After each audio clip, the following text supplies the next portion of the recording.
चलो, हाँ जी, कल क्या पढ़ रहे थे? विनायक बताएगा। विनायक कल क्या पढ़ रहे थे? बेस। कौन सा बेस? कौन सा बेस पढ़ रहे थे?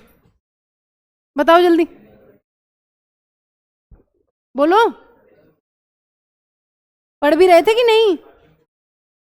हाँ जी, आरुष क्या पढ़ रहे थे कल? हैं?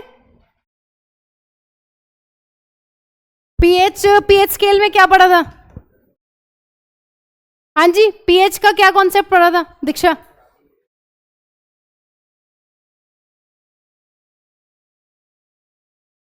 कितना कम? 7 से कम तो एसिडिक, 7 पे न्यूट्रल, 7 से ज्यादा तो बेसिक। और क्या पढ़ा था?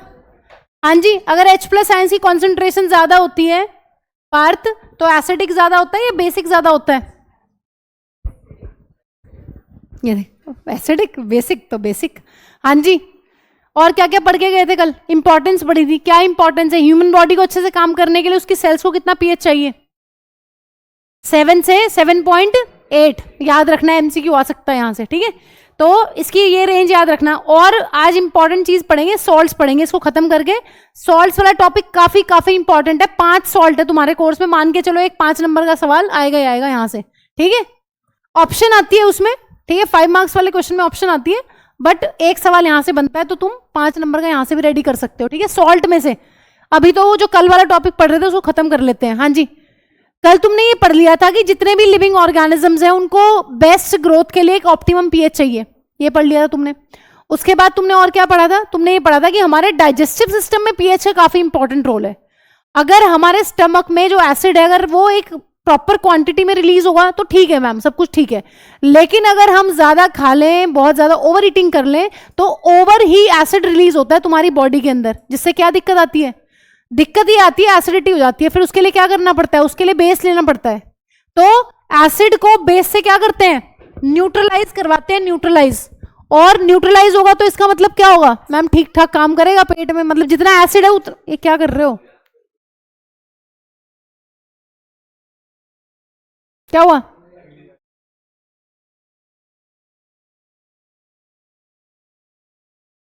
बस बस चुप हो जाओ आयुष्मान। बस, ये तो डेडली कॉम्बिनेशन है, तीनों एक लाइन में। इधर आओ। हाँ जी, ये क्या चीज दिख रही है तुम्हें? टूथ का क्या है ये? टूथ का दांत है, वाह। हाँ जी, ये टूथ एनेमल किस चीज का बना होता है? It is made up of, लिख लो, कैल्शियम हाइड्रोक्सी एपेटाइट। इसका बहुत बड़ा सा फॉर्मूला है, वो फॉर्मूला याद करने की जरूरत नहीं है, बस तुम्हें ये पता होना चाहिए कि ये क्रिस्टलाइन फॉर्म है किसकी? कैल्शियम फॉस्फेट की।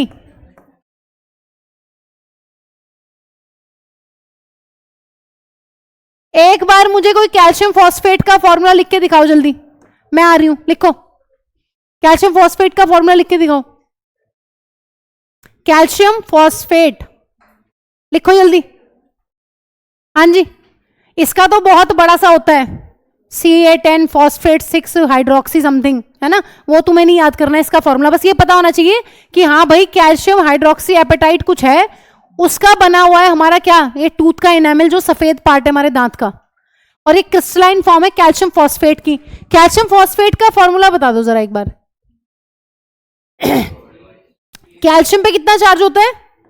2+, और फॉस्फेट पे बच्चों 3-, तो क्या बन जाएगा? CA3 और फॉस्फेट 2, ये है ना?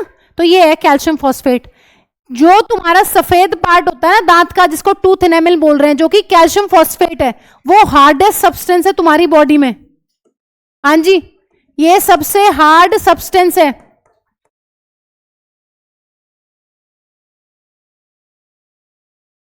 हड्डी से भी हार्ड। हड्डी भी इसी चीज की बनी हुई है, पढ़ के आए 9th क्लास में, वो भी कैल्शियम और फॉस्फोरस के सॉल्ट्स की ही बनी हुई है, बट ये हार्डेस्ट है, ठीक है? जो कैल्शियम हाइड्रोक्सी एपेटाइट है वो हार्डेस्ट बनाता है इसको, तुम्हारे टूथ के एनेमल को। नेक्स्ट इंपॉर्टेंट चीज, पानी से कोई फर्क पड़ता है क्या इस पे? लाइफ प्रोसेस वाले चैप्टर में भी ये चीज तुमने पढ़ी हुई है। पानी से कुछ फर्क पड़ रहा है? रोज पानी पी रहे हो, कितना भी पी लो, कभी नहीं ये गलता सड़ता कुछ नहीं होता। लेकिन अगर एसिडिक कंडीशंस हो जाएंगी माउथ के अंदर, तो ये धीरे धीरे क्या होने लगेगा, टूटने लगेगा। इसमें से मिनरल्स निकल निकल के तुम्हारे पेट में जा जाके कहीं और चले जाएंगे, मतलब इसमें से क्या होगी, कैविटीज बननी शुरू हो जाएंगी तुम्हारी। तो एक चीज लिखो जरा कि जो टूथ का इनेमल है, जो ये कैल्शियम फॉस्फेट है, it does not dissolve in water. पानी का कोई असर नहीं होता इसके ऊपर, it does not dissolve in water but it gets corroded, या डीमिनरलाइज्ड लिख लो।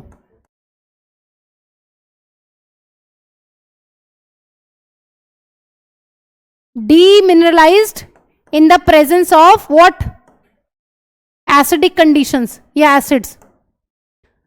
अगर तुम्हारे माउथ के अंदर एसिडिक कंडीशंस हो जाएंगी, वो मैं बता रही हूं कैसे होती हैं, तुमने पढ़ भी रखे लाइफ प्रोसेस वाले चैप्टर में, तुम ही मुझे बता दोगे कैसे होती हैं, ठीक है। तो फिर दिक्कत होगी इसको, इस टूथ एनामल को, जो ये हाइड्रोक्सी एपेटाइट है, ये धीरे धीरे धीरे निकलना शुरू हो जाता है इस दांत में से और कैविटीज बना देता है तुम्हारे दांत के अंदर। कब, जब कंडीशंस एसिडिक होंगी, जब पीएच 5.5 से कम होता चला जाएगा तुम्हारे माउथ के अंदर। हाँ जी, अब आप बताओ मुझे जरा कैसे एसिडिक कंडीशंस क्रिएट होती है, क्योंकि ये चीज सेम कॉन्सेप्ट आपने टूथ डिके वाला लाइफ प्रोसेस वाले चैप्टर में भी पढ़ रखा है। हाँ जी, हु विल टेल?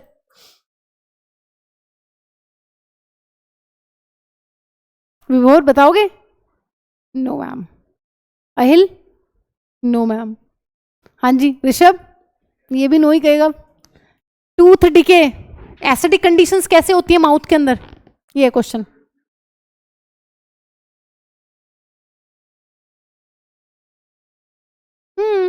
खाना खाया, दांत साफ नहीं करें, रात भर खाना चिपका हुआ है कहाँ, दांतों के ऊपर, मस्त बैक्टीरिया मजे ले रहा है तुम्हारे खाने के, है ना, तुमने कुल्ला नहीं करा, तो दांतों पे क्या बन जाती है, दांतों पे खाने की एक लेयर बन जाती है, दांतों के बीच में, देखे ना सड़े हुए दांत, दांतों की जितनी भी जगह है ना, दांतों में कुल्ला नहीं करोगे, यहाँ सब जगह फूड के पार्टिकल्स चिपक जाते हैं। फूड में क्या है, बेसिकली शुगर ही तो है, वो सब चिपकी रहेगी, और मुंह में बैक्टीरिया भी है, पार्टी करेंगे रात भर। बैक्टीरिया तुम्हारे मुंह के अंदर वो जो शुगर्स हैं उनकी पार्टी करते रहते हैं, उन्हें खाते रहते हैं, उनको क्या बना देते हैं, उनके एसिड्स बना देते हैं। तो तुम्हारे माउथ का पीएच कितना है, कल तुम पढ़ के गए हो? हाँ जी, सलाइवा का पीएच कितना पढ़ के गए हो कल? 6.8 के अराउंड है ना, स्लाइटली एसिडिक बोल देते हैं, वैसे न्यूट्रल सा ही है, ठीक है। सो वो और ज्यादा एसिडिक हो जाता है। लिखो यहां पे, ये होता है डेंटल प्लाक कहते हैं उसको, दांतों के ऊपर जो पूरा चिपका हुआ है ना एक लेयर, डेंटल प्लाक क्या है, एक पूरी की पूरी लेयर है, किस चीज की, खाने की प्लस बैक्टीरिया की, उसको बोलते हैं, लिख लो इसको, लिखो बैक्टीरियल मास। डेंटल प्लाक क्या होता है, bacterial mass along with food particles, along with food particles which are stick together at, which are sticked to the tooth। दांत के ऊपर बैक्टीरिया की और खाने की जो परत चिपकी हुई है, उस परत को बोलते हैं डेंटल प्लाग। इस तरीके से, और बहुत बुरी होती है, तो बहुत साफ दांत है, फिर भी बहुत गंदी गंदी हो जाती है बहुत सारे लोगों के, है ना, बहुत ज्यादा जो करते ही नहीं कभी brush. Bacterial mass along with food particles which are stick to the tooth, ये डेंटल प्लाग है। हाँ जी, अब बैक्टीरिया क्या कर रहे हैं, पार्टी कर रहे हैं। पहले प्रॉब्लम लिखो कि अगर मैम जो पीएच है माउथ का वो सही नहीं रहेगा, तो वो समस्या कैसे होती है, होती कैसे है? हाँ जी, वो एसिडिक कैसे हो रहा था, पेट में जलन क्यों हो रही थी, क्या रीजन था उस चीज का? ज्यादा खाना, ओवर खा लेना, है ना, इनडाइजेशन की प्रॉब्लम कहते हैं उसको।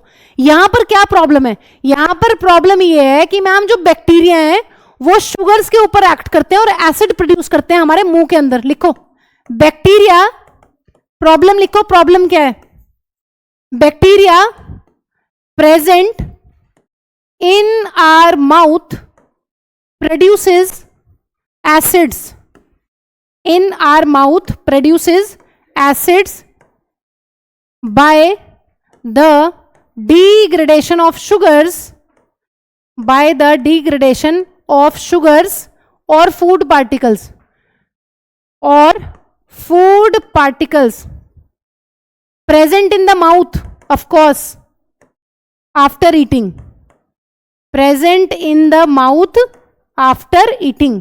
खाना खाने के बाद जो शुगर्स या फूड के पार्टिकल हमारे मुंह में रह गए हैं, बैक्टीरिया उन पे पार्टी करता है और उन शुगर्स को कन्वर्ट कर देता है एसिड में।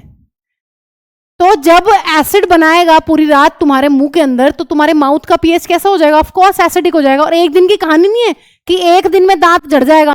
पता चला रातों रात एक दांत नीचे गिरा मिला मुंह के अंदर, सुबह उठे तो एलिमेंट्री कैनाल में चला गया। कई महीनों का काम है, सालों का काम है, धीरे धीरे सारे दांत सड़ने शुरू हो जाते हैं। ठीक है, तो रीजन ये है, तुमने खाना खाया, खाना तुम्हारे मुंह के अंदर है ओवरनाइट, कई कई हफ्तों महीनों तक तुम यही प्रैक्टिस अपना रहे हो, कुल्ला नहीं कर रहे हो, है ना, टूथब्रश करके नहीं सो रहे हो, तो बैक्टीरिया जो है वो सारी शुगर्स को यूज करते हैं और एसिड बनाते हैं। ठीक है, अब इसका क्या समाधान है? हाँ जी, माउथ कंडीशंस कैसे हो गई हैं? माउथ की कंडीशंस हो गई हैं एसिडिक, क्या समाधान है? रेमेडी बताओ जरा। हाँ जी, प्रिवेंशन लिख लो, इसका तो प्रिवेंशन ही लिख लो। बताओ कैसे प्रिवेंट कर सकते हैं आरुष?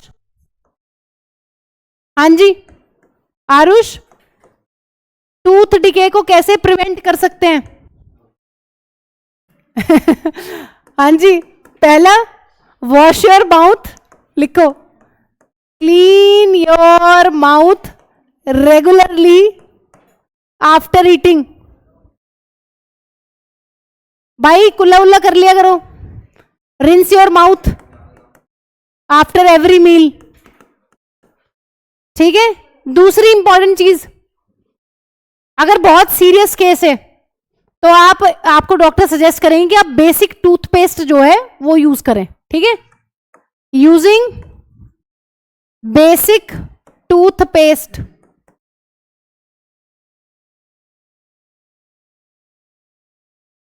क्या होगा बेसिक यूज करने से? हाँ जी, अगर बेसिक टूथपेस्ट यूज करोगे तो क्या हो जाएगा? पीएच क्या हो जाएगा? पीएच बढ़ाना है तुम्हें? असली बात बताओ क्या होगा? माउथ एसिडिक है, बेसिक कर रहे हो, क्या होगा? न्यूट्रलाइज होगा। ठीक है, लिखो, using basic toothpaste for cleaning the teeth.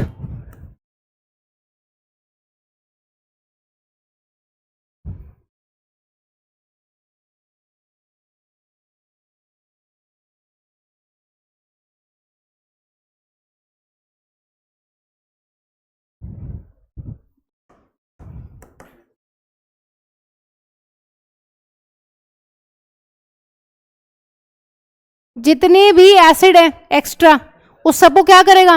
उस सारे के सारे एसिड को, ये कौन है तो धमधम बजा रहा है? ये से बजा रहा है ना मेज में।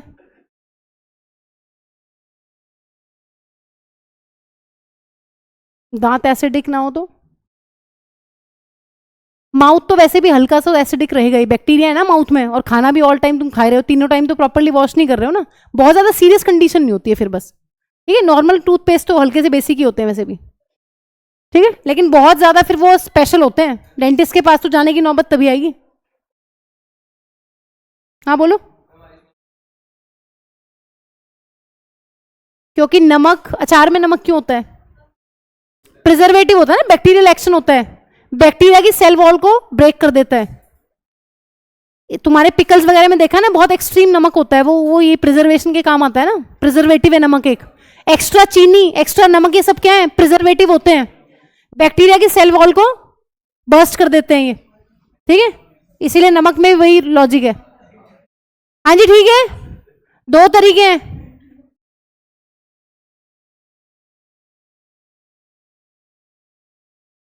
ठीक है, दो तरीके हैं, या तो रेगुलरली रिंस करो अपने माउथ को आफ्टर एवरी मील, या फिर मैम बेसिक टूथपेस्ट हम यूज कर सकते हैं। आ जाओ जरा, लास्ट एसी ऑन कर लो, पीछे ऑन है ना। हाँ जी, लास्ट सेल्फ डिफेंस, अपने आप को बचाने के लिए बहुत सारे प्लांट्स और एनिमल्स जो है इसको यूज करते हैं, इस कॉन्सेप्ट को।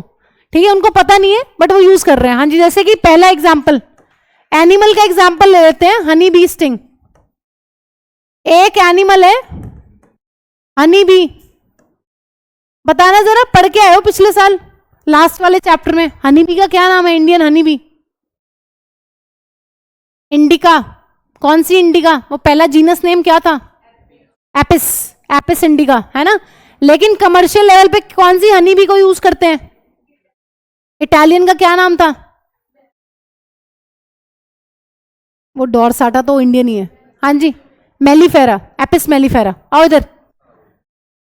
हाँ जी, हनी बी तुम्हें काट रही है, तुम्हें स्टिंग कर रही है, तो क्या इंजेक्ट कर रही है तुम्हारी बॉडी के अंदर? वो इंजेक्ट करती है मिथेनॉइक एसिड, जहर नहीं, एसिड। देव कह रहा है जहर। आओ इधर। सीधे जिंदगी से सब मोह माया है। देव सीधे जहर। लिखो, honey bee sting leaves methanoic acid. Ayushman उठना बेटा वहां से, इधर आओ।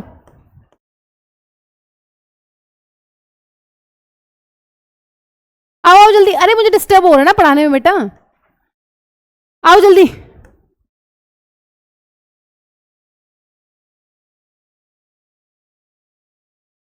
आऊं कुछ और लेके आऊं, मोटरसाइकिल वगैरह उस पर बैठ के आओगे? आओ जल्दी उठ के, या डोली वोली लानी है कुछ? नहीं बताओ, आओ जल्दी। इससे बात नहीं करनी किसी को भी, तू भी आगे कर। तू यहाँ बैठ, वहां कहाँ बैठा हो, दिख रहा है? इधर आ, इधर आओ। इतना एडजस्ट करने की जरूरत नहीं है,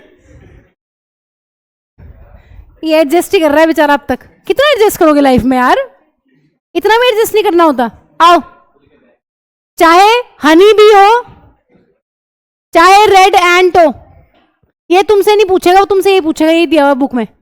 हनी भी जब स्टिंग करती है तो वो तुम्हारी स्किन के अंदर जैसे ही तुम्हें डंग मारेगी, वो क्या करती है? मिथेनॉइक एसिड या फिर फॉर्मिक एसिड जो है इंजेक्ट करती है। कल फॉर्मूला बताया था, फॉर्मूला तो हम दोबारा भी पढ़ लेंगे 4th चैप्टर में, बट अभी के लिए याद रख लो, क्या पता वो एमसीक्यू में फॉर्मूला देके पूछ ले तुमसे 2nd चैप्टर में परेशान करने के लिए। ठीक है, तो तुम ये याद कर लो अभी के लिए। HCOOH एक कार्बन का एसिड होता है, मिथेनॉइक एसिड या फिर फॉर्मिक एसिड। ठीक है, अब बताओ क्या करें? काट लिया तुम्हें, तुम्हारे अंदर एसिड डाल दिया, तो तुम्हें पेन और इरिटेशन हो रहा है बहुत गंदे वाला, हम क्या यूज करेंगे? ये तो थी समस्या, समाधान बताओ जरा क्या है? हाँ जी, क्या यूज कर लेंगे, बेस या एसिड? बताओ जल्दी। Use of strong acid, strong base, क्या यूज करें? NaOH यूज कर लें, दे छिड़के मारे स्किन पे, कर लें यूज? आरुष हाँ जी, क्या यूज करें? माइल्ड बेस, माइल्ड बेस है ना। Use of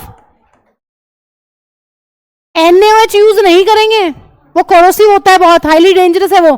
use of mild base जैसे कि बेकिंग सोडा, खाने वाला soda. Use of mild base such as baking soda on the stung area, जिस एरिया पर काटा है, एंड इट गिव्स रिलीफ। ठीक है, तो तुम्हें रिलीफ मिल जाएगा। तो ये भी वही एसिड बेस, एसिड स्किन में है, उसके ऊपर क्या रगड़ दो? बेस रगड़ दो, तो न्यूट्रलाइज हो जाएगा। नहीं, वो बेसिकली स्वेलिंग के लिए है, वो एसिड बेस वाला कॉन्सेप्ट नहीं है। हाँ जी, बहुत बार देखा है तुमने, स्वेलिंग के लिए करते हैं वो काम। जब भी हाँ, तभी तो नहीं सूझता वो। ध्यान सुनो, पता क्या होता है, बहुत सारे इन्फेक्शंस ऐसे होते हैं, किसी कीड़े ने तुम्हें काटा, किसी ने हल्का सा मकड़ी वकड़ी रगड़ी गई, तो स्वेलिंग तुरंत आती है। स्वेलिंग बेसिकली हमारी बॉडी का एक डिफेंस मैकेनिज्म है, ये बताने के लिए कि मैं काम कर रही हूँ। स्वेलिंग इसलिए नहीं आती कि उसने तुम्हें काटा है, स्वेलिंग इसलिए आती है कि बॉडी ये बताती है इम्यून सिस्टम की मैं अपना काम कर रहा हूँ। फीवर कोई बीमारी नहीं है, फीवर इसीलिए आता है बॉडी में, ये बताने का सिम्टम होता है, एक तरीका होता है बॉडी का कि इम्यून सिस्टम इज वर्किंग। ऐसे स्वेलिंग, रेडनेस, ये सारे क्या हैं? ये सारे तरीके हैं इम्यून सिस्टम के दिखाने के। ठीक है, तो तुम उसको सप्रेस कर रहे हो, इसको नहीं सप्रेस कर रहे तुम। एसिड और बेस के इफेक्ट को सप्रेस नहीं कर रहे तुम, इम्यून सिस्टम का जो एक्शन है उसको सप्रेस कर रहे हो। हाँ जी, ठीक है। अब दूसरा एग्जाम्पल है, प्लांट का एग्जाम्पल लिखो। प्लांट का एग्जाम्पल तुम्हें पढ़ना है नेटल लीफ, नेटल प्लांट का एग्जाम्पल पढ़ना है। ऐसे ही बहुत आम पौधा नहीं है, माउंटेन्स में मिलता है। ठीक है, हिली एरियाज में मिलेगा बेसिकली। तुम्हें ट्रैकिंग पे जाओगे ना, कभी गए हो ट्रैकिंग पे? हाँ जी,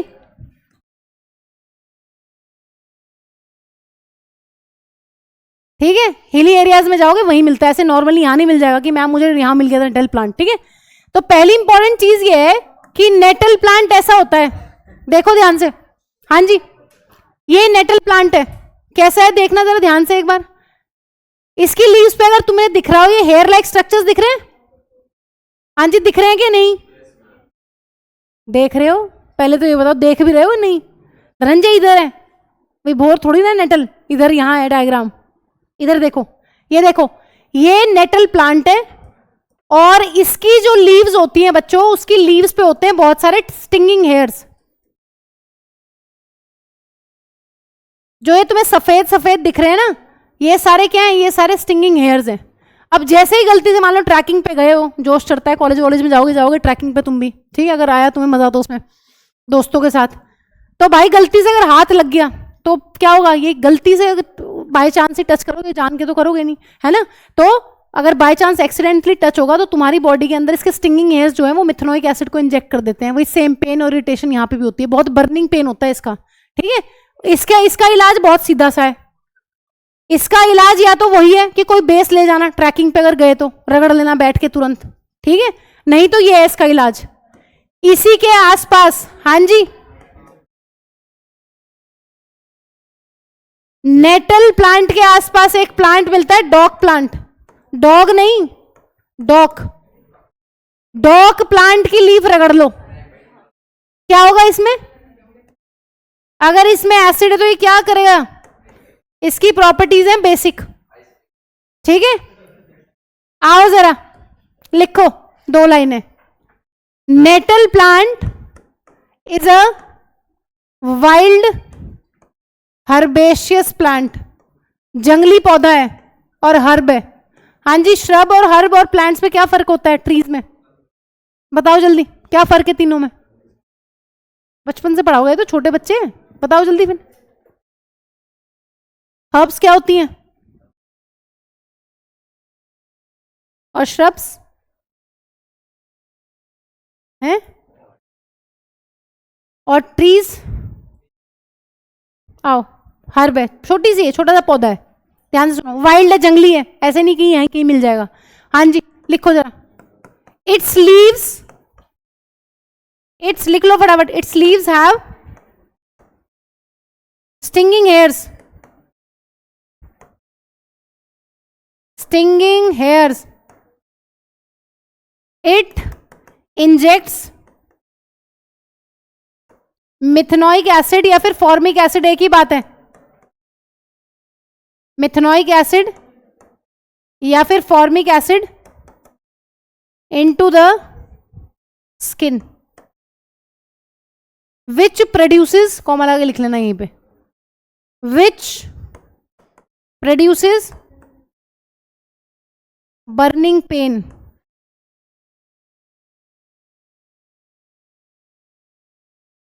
तो ये है, अगर नेटल प्लांट की लीव से गलती से भी टच हो गया, जो उसके स्टिंगिंग हेयर्स हैं, वो आपकी बॉडी में क्या करेंगे?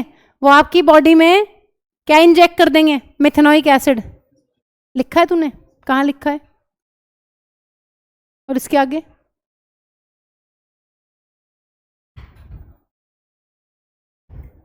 ठीक है।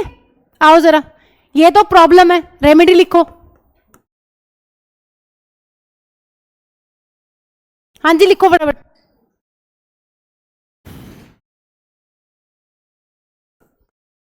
रेमेडी लिखिए। रब डॉग प्लांट लीव्स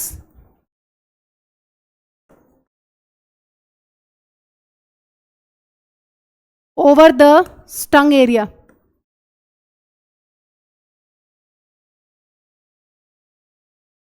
यहां भी रिलीफ ही मिलेगा ऑफ कोर्स, ठीक है, क्योंकि इसमें क्या होता है? बेस है, बेसिक प्रॉपर्टीज है इसकी। लिखो फटाफट। और अब चलते हैं एक बहुत ही इंपॉर्टेंट टॉपिक के ऊपर, ठीक है, और थोड़ा सीरियस हो जाओ। हाँ जी, टमाटो में कौन सा एसिड है विनायक? और एप्पल में मैलिक एसिड, और लेमन में, टैमरिन में, दही में लैक्टिक एसिड। चलो आओ पढ़ना जरा, एक्टिविटी पढ़ के बताओ क्या है। बहुत सिंपल सी चीज है, कुछ भी नहीं है, पढ़ो जल्दी।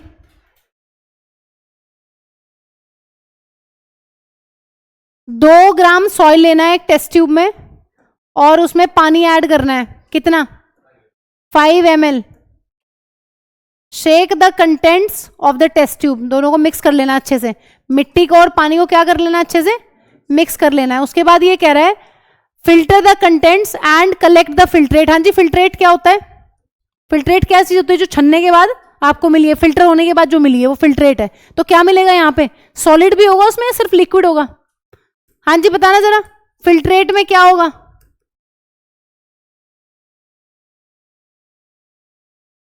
वो डिटेंटेट होता है सॉलिड। हाँ जी, फिल्ट्रेट कैसा होगा? ठीक है, थोड़ा बहुत मतलब जो बड़े बड़े पार्टिकल्स हैं वो तो ऊपर ही रह जाएंगे, छन्नी में उसको कहते हैं रिटेंटेट, और फिल्ट्रेट वो होता है जो नीचे छन के आ जाएगा। फिर वो तुम्हें ये कह रहा है check the pH of this filtrate with the help of universal indicator paper. Universal indicator paper का क्या मतलब है? PH paper. What can you conclude about the ideal soil pH for the growth of plants in your region? अपने area का बताओ। ठीक है, तो क्या है, सिंपल सी चीज है, कुछ नहीं करना। क्या कैसे पता करोगे कौन सा है हमारा पीएच कैसा है? अगर आया वॉयलेट कलर, इसका मतलब तुम्हारी जो सॉइल है उसका कैसा पीएच है? बेसिक, हाईली बेसिक, है ना। कलर से क्या बता पाओगे? तुम्हें कलर देखने को मिलेगा, अगर वॉयलेट कलर मिला, इंडिगो कलर मिला या फिर ब्लू कलर मिला, कल पढ़ लिया था तुमने मैम, अगर हमें ये वाले कलर्स मिलते हैं ना देखने के लिए, तो हम ये कह देंगे कि जो सॉइल है वो बेसिक है। हाँ जी, अगर ग्रीन कलर मिला तुम्हें पीएच पेपर पे तो न्यूट्रल है सॉइल, पीएच कितना है? 7। और अगर तुम्हें येलो, ऑरेंज या रेड में से कोई कलर मिला फिर कैसे बताओगे? एसिडिक। ठीक है, तो बस यही करना है इसमें कि भाई कलर देख के हम क्या बता देंगे, कलर देख के हम बता देंगे कि पीएच कैसा है। दूसरी इंपॉर्टेंट चीज, उत्तराखंड का कैसा सॉइल है?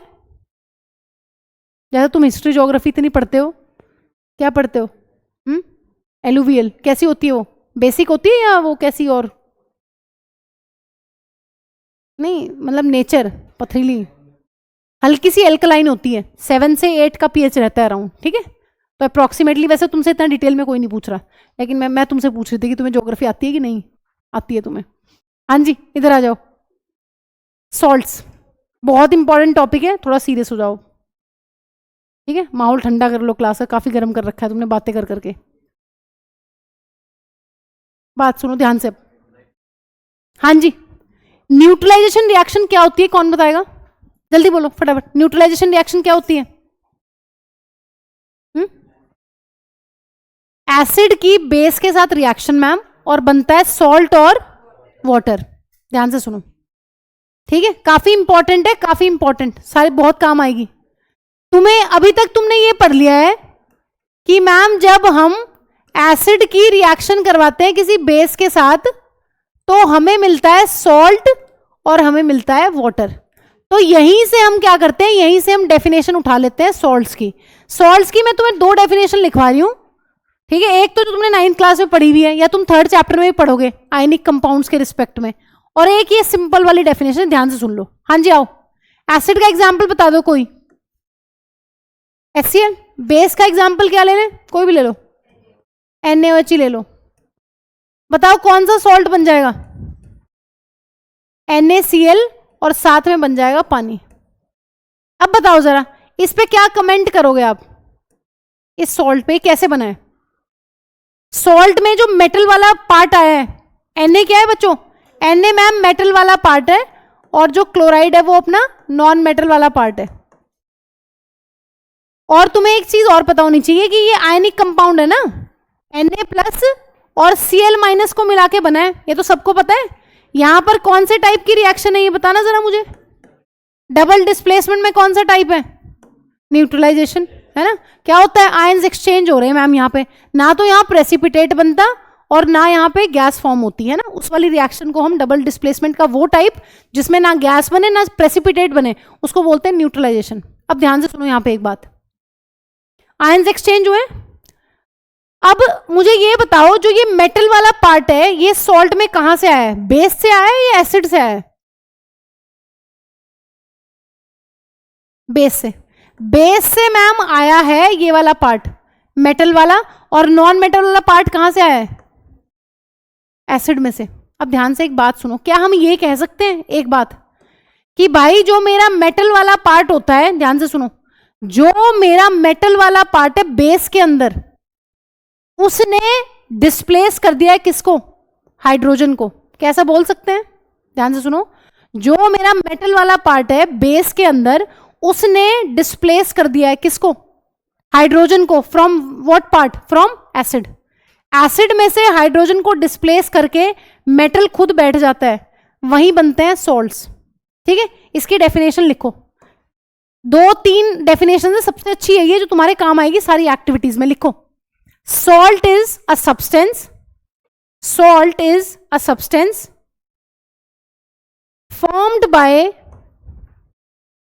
salt is a substance formed by the neutralization reaction, formed by the neutralization reaction of an acid and base, of an acid and base, in which hydrogen of acid, in which hydrogen of acid is displaced by, in which hydrogen of acid is, hydrogen of acid is replaced by metal.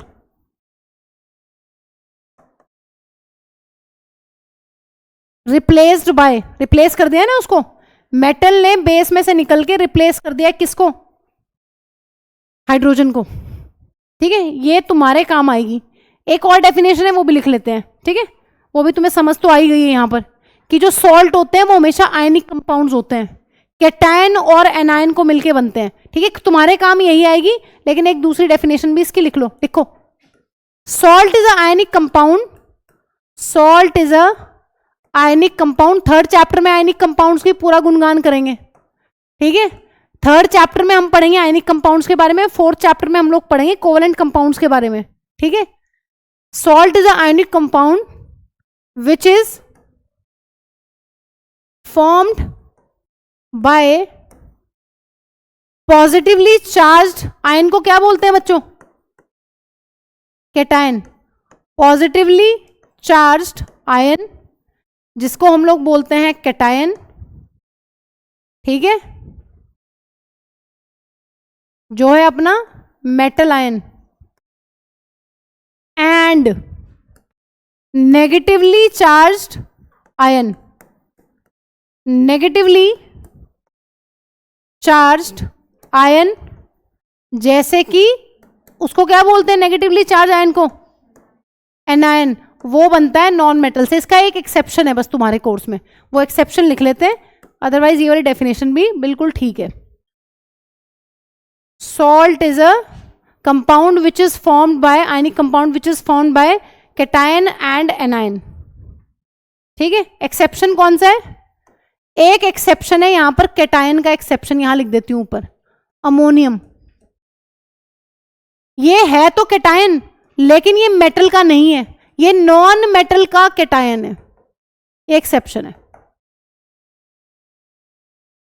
Nitrogen भी non metal है, hydrogen भी non metal है, लेकिन ये बनाता cation है मिलके। ठीक है, तो ये एक एक्सेप्शन है, बाकी सारे के सारे कोई एक्सेप्शन नहीं है। हमेशा कैटायन जो होगा वो मेटल का पार्ट होगा और एनायन जो है वो नॉन मेटल का होगा, और दोनों आपस में जुड़ेंगे और बन जाएंगे। मैम कोई एग्जाम्पल दे देना जरा, बहुत सारे एग्जाम्पल है। ठीक है, अभी आगे कर लेंगे।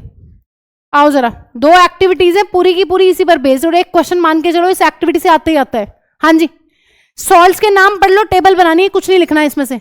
एक्टिविटी हेडिंग डालो, एक्टिविटी 2.13। देखो, हम ये कहते हैं कि सॉल्ट, हमने बेसिक चीज तो पढ़ रखी है। सॉल्ट कब बनता है? सॉल्ट बनता है जब एसिड को बेस में मिलाते हैं, तो एक चीज बनती है सॉल्ट और साइड में कौन रह जाता है? पानी। ठीक है, तो अगर हम यहां पर सॉल्ट को ध्यान से देखते हैं, सॉल्ट में हमें पता है जितने भी सॉल्ट तुम लिखोगे, बहुत सारे सॉल्ट हैं, जैसे KCl भी एक सॉल्ट है, तो जो उसका सॉल्ट का मेटल वाला पार्ट है वो किससे आया है? वो आता है हमेशा बेस से। और जो सॉल्ट का नॉन मेटल वाला पार्ट है वो किससे आ रहा है? वो आ रहा है हमेशा एसिड से। तो जब हम डेफिनेशन लिखते हैं तो हम ये बोल देते हैं कि भैया जो मेटल वाला पार्ट है ना बेस का, उसने हाइड्रोजन को रिप्लेस कर दिया है। अगर मुझे HCl को यूज करके NaCl बनाना है तो बताओ मैंने क्या किया है? मैंने यहां पे इस हाइड्रोजन को हटा के क्या लगा दिया है? Na लगाया है ना। तो वो Na आया कहां से? वो Na आया मेरा बेस से। तो बेस में जो मेटल वाला पार्ट होता है वो हमेशा हाइड्रोजन को डिस्प्लेस करके रिप्लेस करके खुद बैठ जाता है और तब बनता है सॉल्ट। जैसे कि इसको देखो, ये भी एक सॉल्ट है। इसमें क्या हुआ होगा मैम? इसमें भी मेरा HCl होगा और उस HCl में मैम बेस से मेरा K आ गया होगा। इसका मतलब मैं ये बता सकती हूँ ना इस सॉल्ट को देख के कि कौन एसिड रहा होगा और कौन बेस। जो मेरा नॉन मेटल वाला पार्ट होता है वो हमेशा किससे आता है? सॉल्ट में। जो नॉन मेटल वाला पार्ट है, मतलब जो हमारा एनायन है, वो हमेशा आता है एसिड से। नॉन मेटल वाला पार्ट किससे आ रहा है बच्चों? एसिड से। और जो ये मेरा मेटल वाला पार्ट है ये किससे आ रहा है? बेस से। एक डेफिनेशन तो ये है। दूसरी डेफिनेशन ये है कि जितने भी मेरे सॉल्ट्स होते हैं, तुम किसी भी सॉल्ट का एग्जांपल ले लो, कोई भी सॉल्ट, बहुत सारे सॉल्ट है हमारे पास, अभी पढ़ रहे हैं, अगली 2 एक्टिविटीज में हमें यही करना है। ध्यान से देखो इसको, कितने भी सॉल्ट देख लो, सब में केटायन और एनायन 2 चीजें हैं। हाँ जी, ये केटायन, ये एनायन, ये केटायन, ये एनायन, ये केटायन, ये एनायन, ये केटायन और ये एनायन। तो हम ये भी कह सकते हैं सॉल्ट के लिए कि सॉल्ट एक आयनिक कंपाउंड है जो आयंस को जोड़ के बनते हैं। अच्छा ये बताना सॉल्ट पे चार्ज कैसा है? हाँ जी विभोर, सॉल्ट पे कैसा चार्ज है? न्यूट्रल। कैसे पता? नहीं ऐसा कुछ नहीं है, अब पढ़ेंगे हम। कुछ सॉल्ट्स बेसिक भी होंगे, कुछ एसिडिक भी होंगे। मैम न्यूट्रल इसलिए है सॉल्ट, ध्यान से सुनो, सॉल्ट्स आर, वाह पानी निकल जा और बात ना बन जा। इधर आओ, बात सुनो, बात सुनो। नहीं तुम्हारी भी बात ठीक है। Salts are electrically neutral. भाई कोई चार्ज दिख रहा है क्या तुम्हें इस पे? क्यों नहीं दिख रहा? मैं तो ये कह रही हूँ चार्ज पार्टिकल से मिलके बने। आकांक्षी क्यों नहीं चार्ज दिख रहा मुझे सॉल्ट इस पे, NaCl पे? क्योंकि मैम इस पे भी एक पॉजिटिव है एक नेगेटिव है। सॉल्ट जो है वो इलेक्ट्रिकली न्यूट्रल है।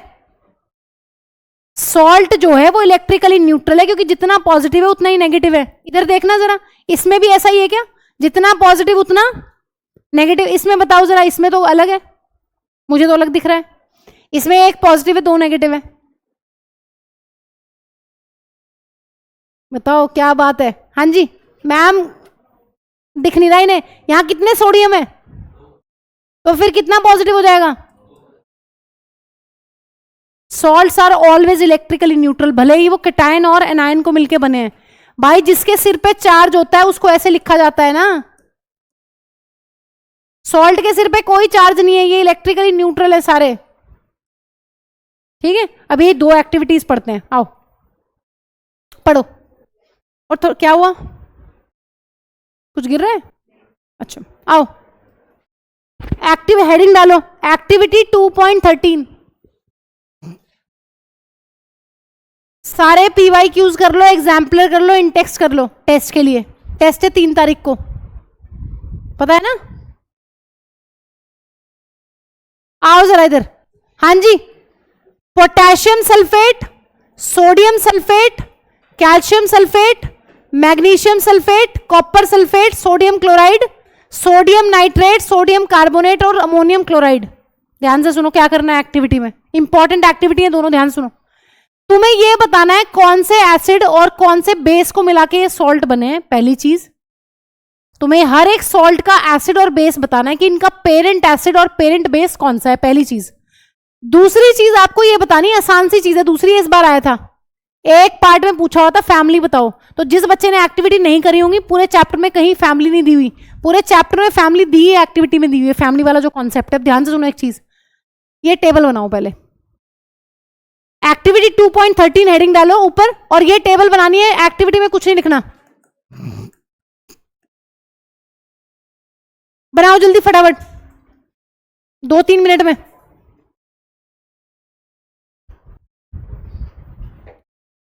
क्या कह रहे हो आरुष? क्यों? आगे बीच में बातें भी करनी है, एक आधे को छेड़ना भी है।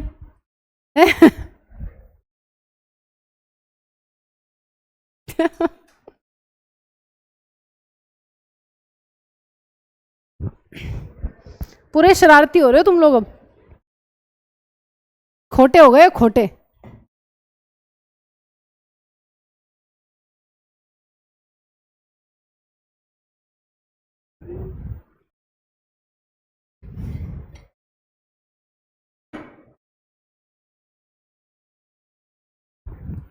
और ये तुम्हें खुद लिख के दिखानी है मुझे, सब पढ़ रखा है तुमने इसमें। केमिकल फॉर्मूला लिख लोगे, 9th क्लास में पढ़ रखा है कि एक केमिकल फॉर्मूला कैसे बनाते हैं। एसिड और बेस का क्या मतलब है? एसिड और बेस में मैम ये बताना है कि पेरेंट एसिड कौन सा है। लाइट इसलिए ऑन करिए क्योंकि ताकि कलर नहीं दिख रहे ना थोड़े से। हाँ जी, पेरेंट एसिड और पेरेंट बेस बताना है। पेरेंट मतलब जिनसे बने हैं, वो जिनसे मिलके बने, मम्मी पापा बताने हैं कि कौन सा है मम्मी एसिड, पापा बेस, वो बताना है। एक मैं बता रही हूं करके, हाँ जी, एक मैं बता रही हूं, सुनो। पोटेशियम सल्फेट, पहले वाला बता रही हूं। पोटेशियम सल्फेट का केमिकल फॉर्मूला क्या होगा दीक्षा? केमिकल फॉर्मूला कैसे लिखा जाएगा? वही 9th क्लास में पढ़ के आए हो। पोटेशियम के सल्फेट SO4, कितना चार्ज है इनके ऊपर? फॉर्मूला क्या बन जाएगा? केमिकल फॉर्मूला बन जाएगा K2SO4। अब मम्मी पापा बता दो कौन है। हाँ जी, एक बता रही हूं, सारे खुद करने हैं। तुम्हें पता है जो मेटल वाला पार्ट है वो किससे आता है? बेस से। मेटल वाला जो पार्ट है वो किससे आता है? बेस से। और बेस में क्या होता है? OH। जो एसिड, जो वैसे वाला पार्ट है नॉन मेटल वाला, वो किससे आता है? हाँ जी, एसिड से। इसका मतलब कौन सा एसिड होगा जिसमें SO4 होता है? इसके आगे वो लगा दोगे, Na2 वाला कौन सा है बहन? है H2SO4। तो ऐसे करके तुम्हें रिवर्स चलना है इस एक्टिविटी में। ध्यान से सुन लो चुपचाप। पहले तुम्हें फॉर्मूले लिखने हैं, वही कॉन्सेप्ट जो पहले पढ़ के आए हो। सिंबल लिखोगे, फिर तुम चार्ज या वैलेंसी लिखोगे, फिर तुम फॉर्मूला बनाओगे। फॉर्मूला बनाने के बाद आप ये बताओगे कि कौन सा एसिड और कौन से बेस को मिलाकर बना है। जो मेटल वाला पार्ट है उसके पीछे OH लगा देना है, बन गया तुम्हारा क्या? बेस। एसिड में क्या करना है? जो बाकी नॉन मेटल वाला पार्ट बचा हुआ है सॉल्ट का, उसमें तुम्हें हाइड्रोजन सेट कर देने हैं। एक और एग्जांपल लो, NaCl। ये मेटल वाला पार्ट है, इसके पीछे OH लगा दो। ये नॉन मेटल वाला पार्ट है, इसके आगे H लगा दो। ये बन गया एसिड और ये बन गया बेस। चलो पूरा करो टेबल जल्दी अपने आप। हाँ जी, पूरा करिए फटाफट।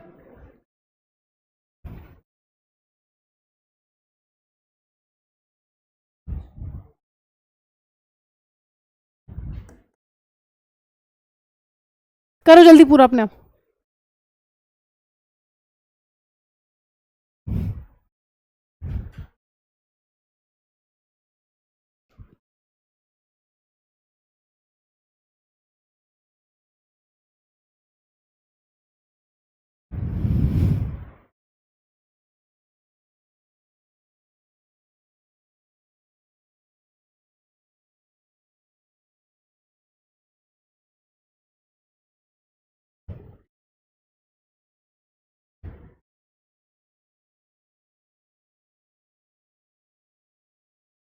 आज तो तुम स्कूल गए होंगे।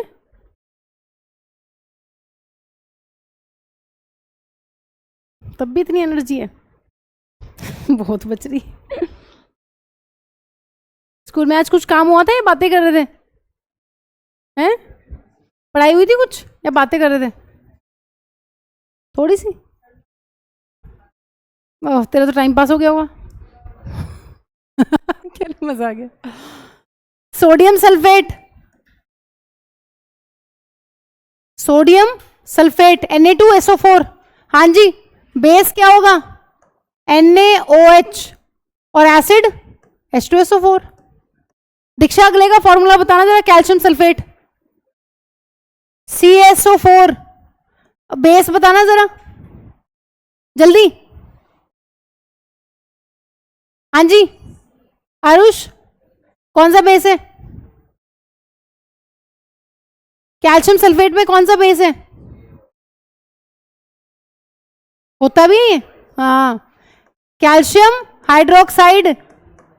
ऋषभ एसिड बताना जरा, ऋषभ एसिड बताओ कैल्शियम सल्फेट में। H2SO4। हाँ जी विभोर, मैग्नीशियम सल्फेट का फॉर्मूला बताओ।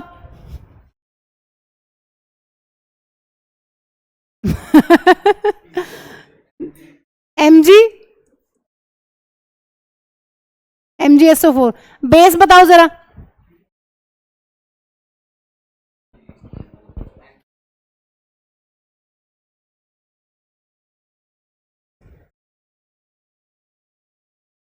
हाँ जी एसिड H2SO4।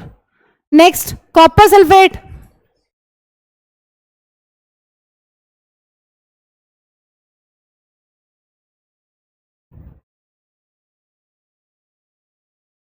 हाँ जी अहिल, इसका बताओ। ये तो आता ही, तो सबको आता है, ये नहीं बताओ, दूसरा बताना, रुक जाओ। हाँ ये वाला बताओ, सोडियम नाइट्रेट का फॉर्मूला।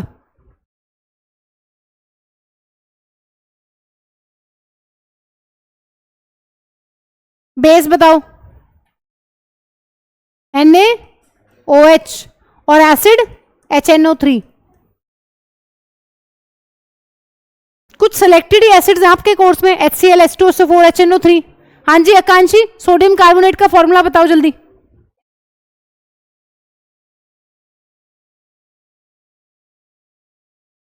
नहीं, NaCO3। एक बार सोच ले, सही कह रही लड़की, इसको सही लग रहा बस। Yes ma'am. Na2CO3 है ना, Na पे 1+ है ना, और कार्बोनेट पे 2 नेगेटिव है। हाँ जी बेस कौन सा है? और कार्बोनेट, हाँ जी कार्बोनेट में कौन सा एसिड होगा? ऋषभ कौन सा एसिड होगा? CO3 कौन से एसिड में है? ऐसा कोई एसिड है क्या? HCO3 तो कोई नहीं है, H2CO3 है ना, कल पढ़ के गए थे। जो कल एसिड पढ़ाए थे और बेस पढ़ाए थे उनको पक्का याद कर लो। HCl H2SO4 HNO3 C2HCO3 H2CO3। हाँ जी विनायक, अमोनियम क्लोराइड का बताना जरा।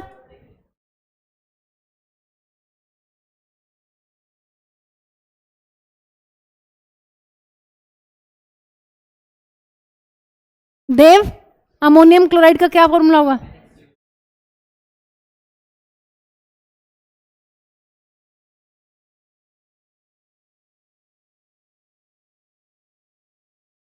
कौन बता रहा है तुझे? इसका बेस बताओ, अच्छा क्या होगा?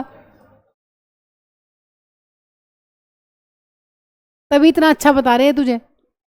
हाँ जी NH4 तो सही था, करो जल्दी। भाई तुम्हें कल 3 स्ट्रॉन्ग एसिड बताए थे याद करने के लिए, HCl H2SO4 HNO3 strong acids. 2 weak acids बताए थे, 2 सिर्फ, यही तुम्हारे कोर्स में 5, सिर्फ यही याद कर लोगे तुम्हारा काम बन जाएगा। HCl H2SO4 HNO3 they are strong acids. H2CO3 CH3COOH they are weak acids. Carbonic acid is a weak acid और acetic acid is a weak acid. उसके बाद तुम्हें 3 स्ट्रॉन्ग बेस बताए थे, कौन कौन से? 2 स्ट्रॉन्ग बेस बताए थे, 3 या 4 बताए थे, कौन कितने बताए थे देखना जरा। NaOH KOH MgOH whole twice और CaOH होल ट्वाइस, ये 4 स्ट्रॉन्ग एसिड्स हैं। और वे वीक बेस कौन से बताए थे? NH4OH और CuOH होल ट्वाइस। दोबारा लिख रही हूं, पता नहीं क्या क्या बोल रहे हैं। हाँ जी, इधर देख लो चुपचाप, ये कैसे एसिड्स हैं बताना जरा। स्ट्रॉन्ग एसिड है या बेस है? वीक एसिड कौन कौन से बताए थे?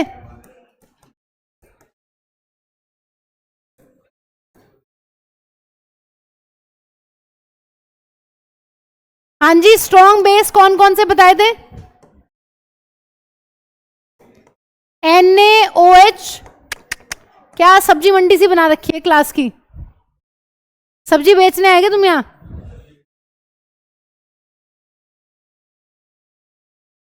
ये कैसे बेस है बच्चों? ये स्ट्रॉन्ग बेस है। वीक बेस कौन बताया था?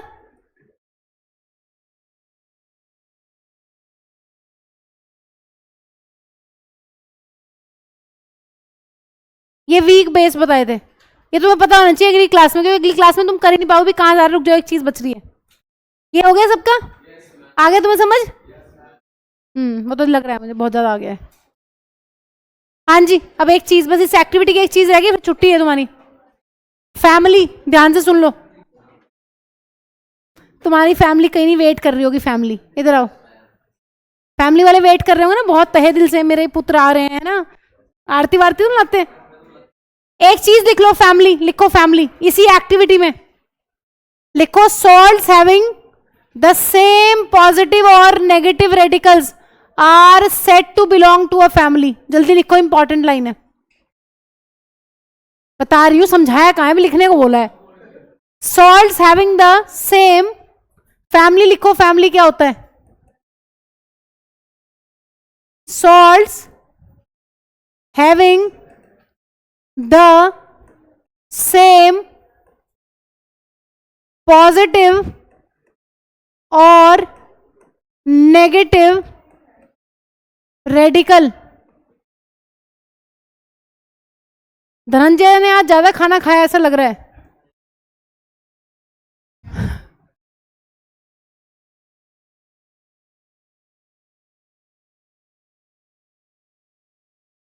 अब ध्यान से सुनो, जिन जिन सॉल्ट्स के पास सेम केटायन है उनकी सेम फैमिली है, या फिर जिन जिन सॉल्ट्स के पास सेम एनायन है उनकी सेम फैमिली है।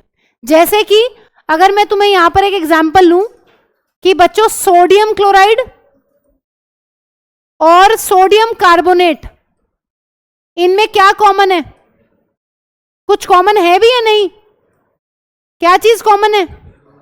मैम सोडियम कॉमन है। फॉर्मूला क्या होगा? इसका फॉर्मूला होगा मैम ये, और मैम इसका फॉर्मूला होगा ये, है ना। इन दोनों की हो जाएगी सोडियम फैमिली, क्योंकि इनका केटायन सेम है। They both belong to which family? Sodium family. या तो केटायन सेम हो या फिर एनायन सेम हो, जो भी चीज सेम है मतलब वो फैमिली है। हाँ जी, इस एक्टिविटी में तुम्हें यह बताना है कितनी फैमिलीज हैं, बताओ जल्दी। ऐसे नहीं, बताओ जल्दी। पहली फैमिली कौन सी है? Sodium family. सोडियम फैमिली में कौन कौन आएगा? अबे चुप हो जाओ, शांति, बस एक क्लास चीज है, फिर चले जाना, घर ही जा रहे हो। मैं नहीं रखूंगी यहां तुम्हें। कभी रखा है आज तक? फिर तुम्हें रखा है? क्या रखा है? कह रहे क्या रखा है? पहली चीज लिखो, सोडियम फैमिली। एग्जाम्पल्स लिखो, sodium sulphate, sodium chloride, sodium nitrate, sodium carbonate. लिखो एग्जाम्पल। पहली फैमिली जो इसमें से बनती है वो है सोडियम फैमिली। पहली फैमिली जो है इस एक्टिविटी से जो हमें पता चलता है, सोडियम फैमिली। सोडियम फैमिली में सारे सॉल्ट्स लिख लो। क्यों ये सोडियम फैमिली में आ रहे हैं? क्योंकि मैम इन सबका केटायन सेम है। और बताओ दूसरी फैमिली कौन सी बन रही है? बुक में से देख के नहीं तो पीछे जाना पड़ेगा मुझे। हाँ जी, सेकंड फैमिली बताओ कौन सी बन रही है? सल्फेट फैमिली, क्योंकि उनका एनायन सेम है। दूसरी फैमिली बन रही है सल्फेट फैमिली। कौन कौन आ रहा है? Potassium sulphate, sodium sulphate, calcium sulphate, magnesium sulphate, copper sulphate, ये सारे आ गए सल्फेट फैमिली में। और बताओ कौन सी फैमिली बन रही है? क्लोराइड फैमिली में कौन कौन आ रहा है? और अमोनियम क्लोराइड, तीसरी फैमिली बन रही है क्लोराइड फैमिली। तो भाई क्या है फैमिली? फैमिली में मैम वो सॉल्ट्स आते हैं जिनका कैटायन सेम है या फिर एनायन सेम है, या तो पॉजिटिव आयन सेम है या फिर नेगेटिव आयन सेम है। और बताओ और कौन सी फैमिली बन रही है? और ना बन रही? नहीं बन रही या बन रही?